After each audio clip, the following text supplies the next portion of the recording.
I feel like Andrés Muñoz is kind of like underrated, right? When you're talking about elite level closers in the game. And let's not forget too, last year, he was left off that all-star team. And so you're thinking to yourself, is the dude underrated? So let's go back into 2024, a full season, and dive into some of the rankings comparing him to some of the other elite level closers. So first of all, Andrés Muñoz, he had a really good year last year. Look, 2.12 ERA in 60 games, 22 saves in the 60 games.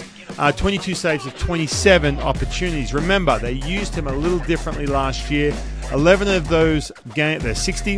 There are multi-innings, and a lot of them were used, not a lot of them, but some of them were used in the 8th inning when they looked at the biggest, highest leverage pocket in the lineup, and that's where they put him.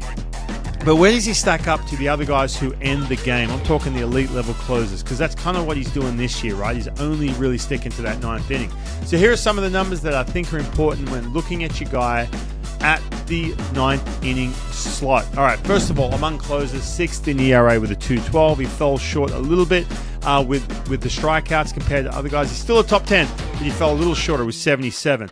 But one of the big numbers that jump out to me, it's the walks and hits per innings pitched. That's right, the whip, 0.96. He's a top 10 in that regard. And then we're talking base runners left on. Remember, he had those games where he had to come in and put out the fire. 85.3% of runners are left on base. So we're talking base runners and we're talking guys left on base. 85.3% of runners were left on base. That was second. What about batting average against? Could they get on base? 153 batting average against. That's second, right behind Kirby Yates. But look, I get it, man. Like, he did fall short in some of the other categories. First of all, 22 saves. He had to take some time off, I think, because they used him in multi-innings early on in the season. So 22 saves, that's well outside the top 10.